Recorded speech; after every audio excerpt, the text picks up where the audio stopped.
Halo semuanya, Assalamualaikum warahmatullahi wabarakatuh. Kembali lagi dengan saya Rizky Anur Fadila. Saya di sini sebagai tentor matematika online. Pada video kali ini saya akan membahas tentang materi matematika aljabar. Di sini saya akan mengajak kalian semua untuk belajar bareng, menelaah bareng tentang materi aljabar. Seperti apa sih sebenarnya materi aljabar itu? Mungkin dari kalian di sini ada yang sudah paham atau mungkin masih belum pernah mengenal istilah aljabar.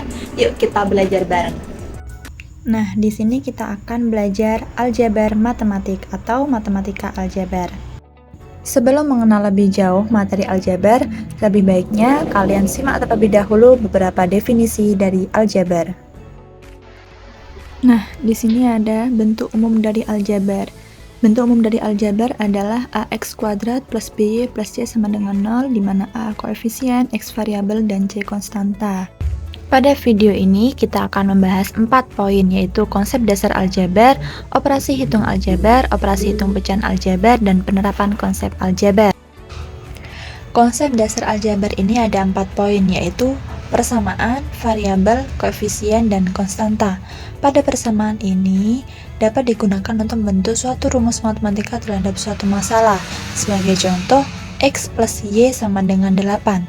Sedangkan pada variabel adalah suatu simbol atau huruf yang digunakan untuk menggantikan suatu nilai yang bersifat tidak tetap. Contoh 3x plus 4y plus z sama dengan 8. Variabel di sini yaitu x, y, dan z. Sedangkan pada koefisien adalah nilai pengali pada variabel. Seperti contoh di atas, koefisien yang ditunjukkan pada angka 3, 4, dan 4 atau 1, yaitu 1 yang tidak tertulis di depan z. Sedangkan konstanta adalah suatu nilai yang bersifat tetap atau konstan pada suatu bentuk aljabar. Pada contoh di atas yaitu nilai 8 atau angka 8. Nah, selanjutnya masuk pada operasi hitung aljabar.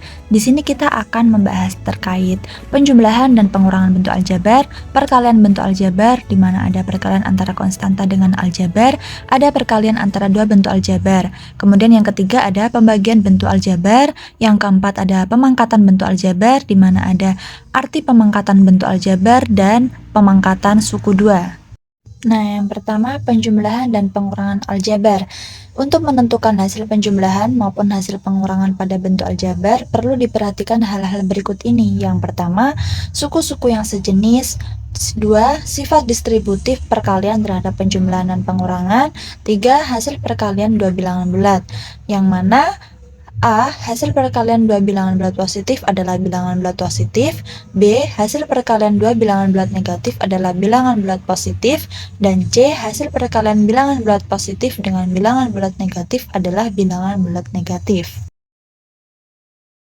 Nah, langsung saja ini ada contoh soal penjumlahan dan pengulangan aljabar.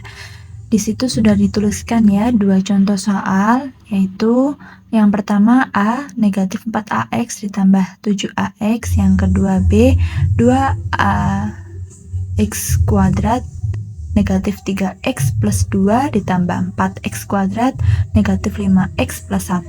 Nah, cara jawabnya gimana?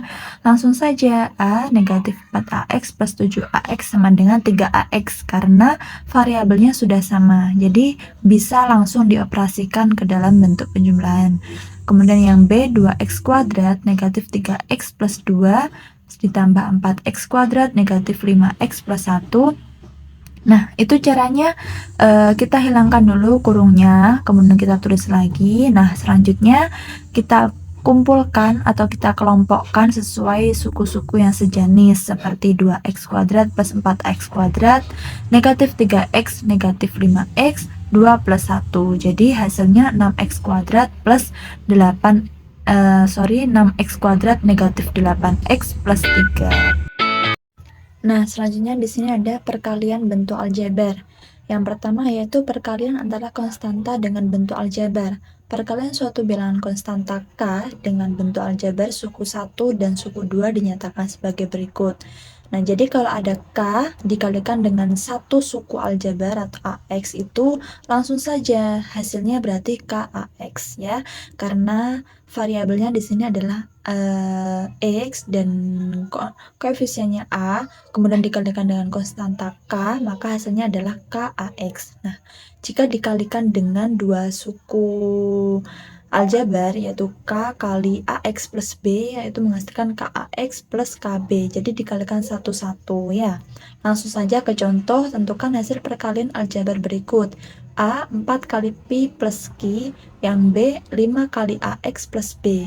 Jadi A yaitu 4 kali P plus Q, langsung saja dikalikan satu-satu, hasilnya 4 Pi plus 4Q ya, tidak bisa dijumlahkan karena memiliki variabel yang berbeda. Kemudian yang B 5 kali AX plus B juga sama, sifatnya dikalikan satu-satu, yaitu 5 kali AX menghasilkan 5AX, kemudian 5 kali B hasilnya 5B, jadi 5AX plus 5B, seperti itu.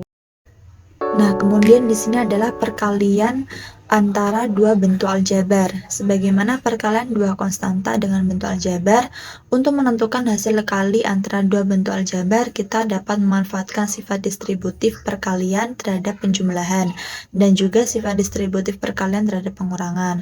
Langsung saja itu pada contoh, AX plus B kali CX plus D sama dengan AX kali D ditambah B kali CX ditambah B kali D. Hasilnya ACX kuadrat AD plus BCX ditambah BD. Kemudian selain dengan menggunakan cara skema seperti di atas, untuk mengalihkan bentuk aljabar suku 2 dengan suku 2 dapat digunakan sifat distributif seperti uraian berikut.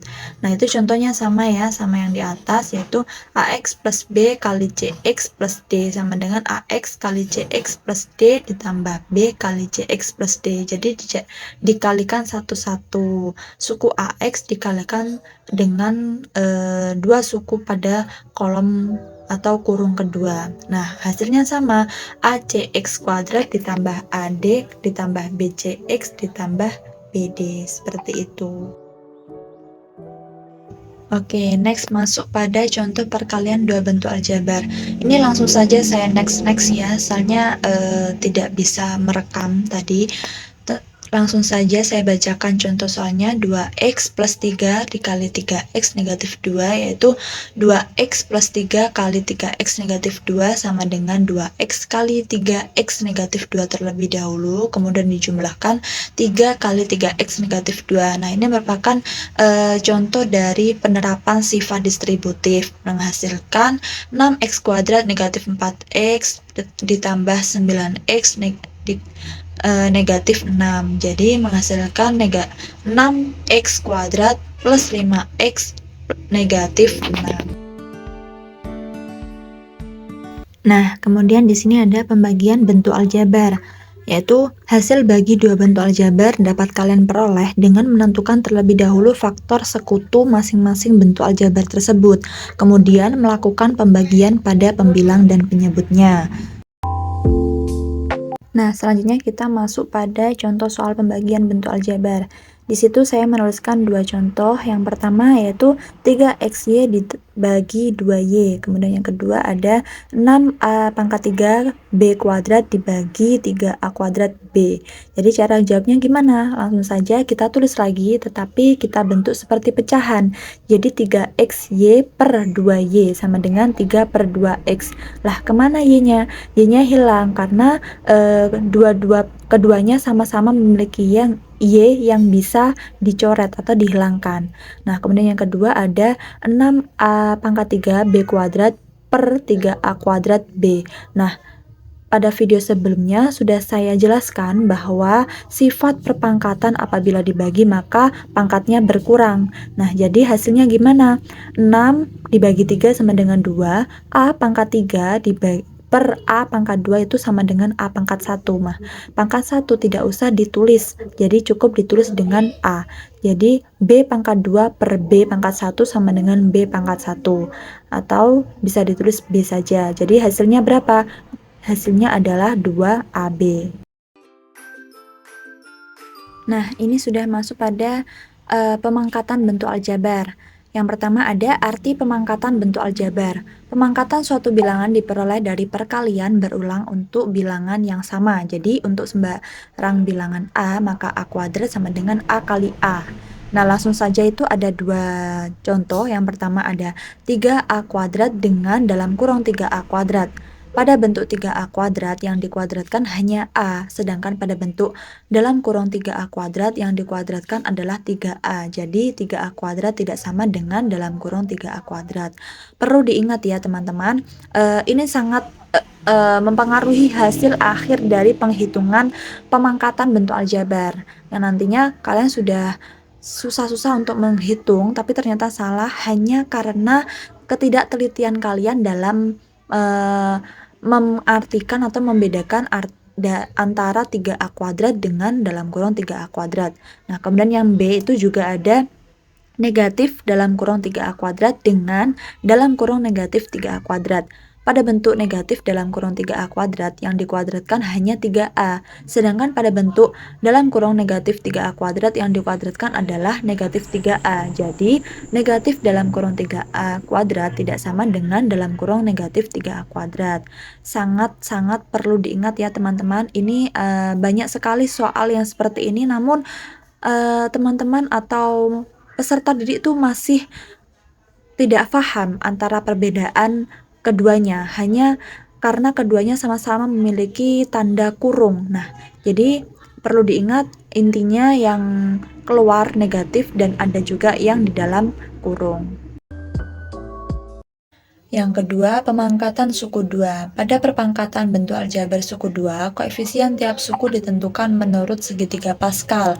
Misalkan, kita akan menentukan pola koefisien pada penjabaran bentuk aljabar suku 2, yaitu A plus B pangkat N dengan N bilangan asli. Nah, perhatikan uraian berikut. Itu kan ada beberapa contoh pemangkatan bertingkat antara pangkat 1, 2, dan seterusnya. Nah, koefisiennya selalu bernilai konstan atau bernilai tetap sesuai dengan segitiga Pascal. Coba perhatikan pada pola segitiga Pascal di samping. Itu ada gambar segitiga Pascal yang mana ketika kita mencari koefisien dari pangkat 3, maka akan sama dengan hasil dari segitiga Pascal, yaitu 1, 3, 3, 1. Nah, coba perhatikan di situ, di soal lagi, itu ada A plus B pangkat 3. Nah, hasilnya berapa? Hasilnya A pangkat 3 ditambah 3A kuadrat B ditambah 3AB kuadrat ditambah B pangkat 3.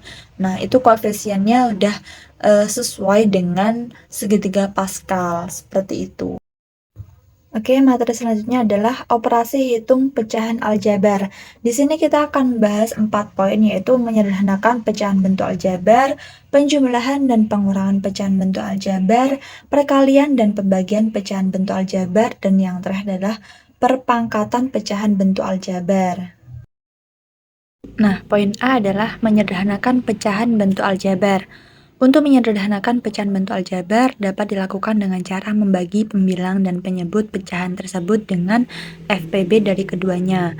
Konsep dari pecahan yaitu yang pertama, penyebut suatu pecahan tidak boleh nol. Nah, artinya penyebut suatu pecahan itu tidak boleh sama dengan nol. Kemudian yang kedua adalah suatu pecahan tidak boleh disederhanakan dengan cara membagi pembilang dan penyebut dengan nol, karena pembagian dengan nol tidak didefinisikan.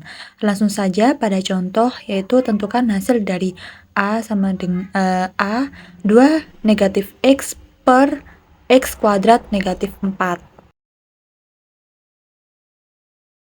Nah, kemudian gimana cara menyelesaikannya? Nah, itu sudah ada 2 min X per X kuadrat min 4, itu kita tulis lagi, namun penyebutnya kita faktorkan, maksudnya kita jabarkan terlebih dahulu.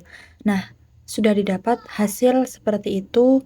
Nah, kenapa yang pembilangnya berganti menjadi negatif dalam kurung X negatif 2?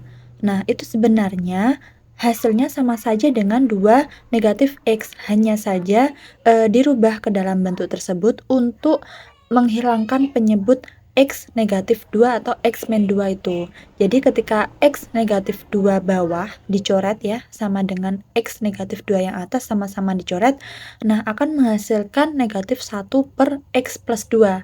Atau bisa ditulis seperti yang terakhir itu, negatif 1 per X plus 2. Seperti itu. Mudah bukan?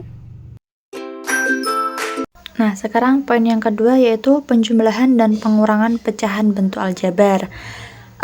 Caranya sama, langsung saja ya. Tentukan hasil dari 1 per 2Pi ditambah 5 per 3Q. Nah, gimana cara menyelesaikannya? Oke, kita langsung saja ya. Nah, itu sudah ada jawabannya di sana. Caranya 1 per 2Pi ditambah 5 per 3Q. Penyebutnya dikalikan terlebih dahulu. Nah, hasilnya berapa? 2Pi kali 3Q. Ya, tetap kita tulis seperti itu dulu. Kemudian 2Pi kali 3Q dibagi 2Pi. Hasilnya berapa? Ya, 2Pi-nya dicoret. Hasilnya adalah 1 kali 3Q. Kemudian jumlahkan 2Pi kali 3Q dibagi ke 3Q. Hasilnya berapa? Ya 3Q-nya dicoret, berarti 5 dikali 2Pi. Oke, langsung saja kita tulis.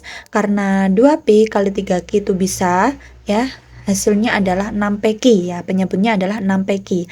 Dan untuk pembilangnya yang pertama itu 3Q, kemudian ditambahkan 10P per 6PQ. Hasilnya berapa? Ya 3Q ditambah 10P per 6PQ. Kenapa kok 3Q tidak bisa disatukan, tidak bisa dijumlahkan dengan 10Pi? Ya karena variabelnya berbeda ya. Kalau perkalian, meskipun variabelnya berbeda itu bisa dioperasikan, tetapi kalau penjumlahan dan pengurangan apabila variabelnya berbeda itu tidak bisa dioperasikan secara sempurna, seperti itu. Oke, next selanjutnya kita masuk pada perkalian dan pembagian pecahan bentuk aljabar. Ingat kembali bentuk perkalian bilangan pecahan yang dapat dinyatakan sebagai berikut. Jadi A per B kali C per D sama dengan AC per BD. Untuk B, D tidak sama dengan 0 ya. Diingat penyebut tidak boleh bernilai 0. Contoh, tentukan hasil perkalian pecahan bentuk aljabar berikut.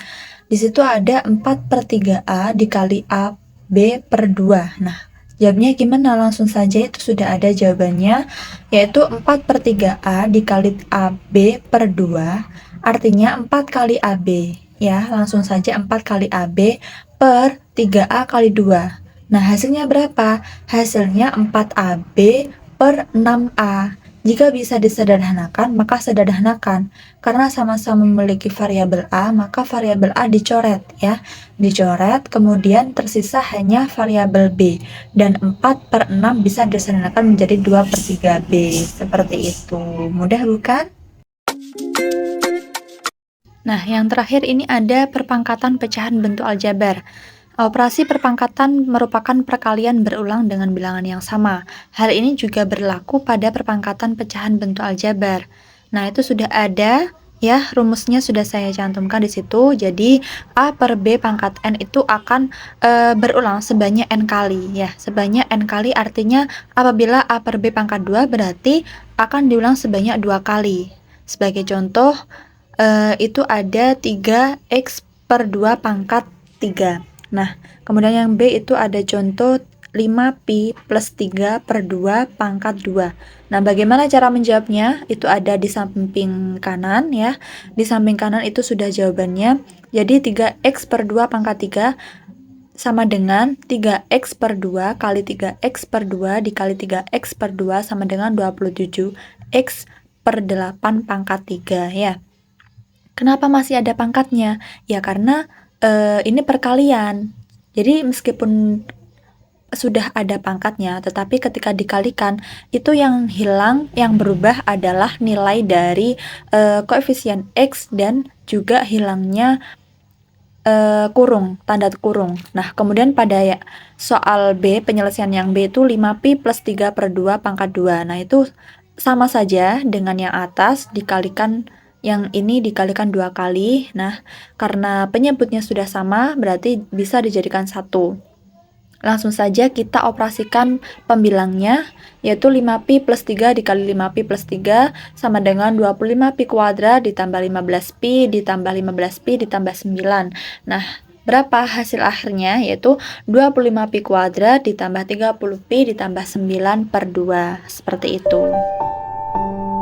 Masuk pada pembahasan terakhir, yaitu penerapan konsep aljabar, di mana banyak sekali masalah kehidupan sehari-hari yang melibatkan matematika. Nah, untuk menyelesaikannya kita perlu menggunakan konsep aljabar itu tadi, yaitu dengan memisalkan sesuatu dengan variabel X, Y, Z, atau sebagainya.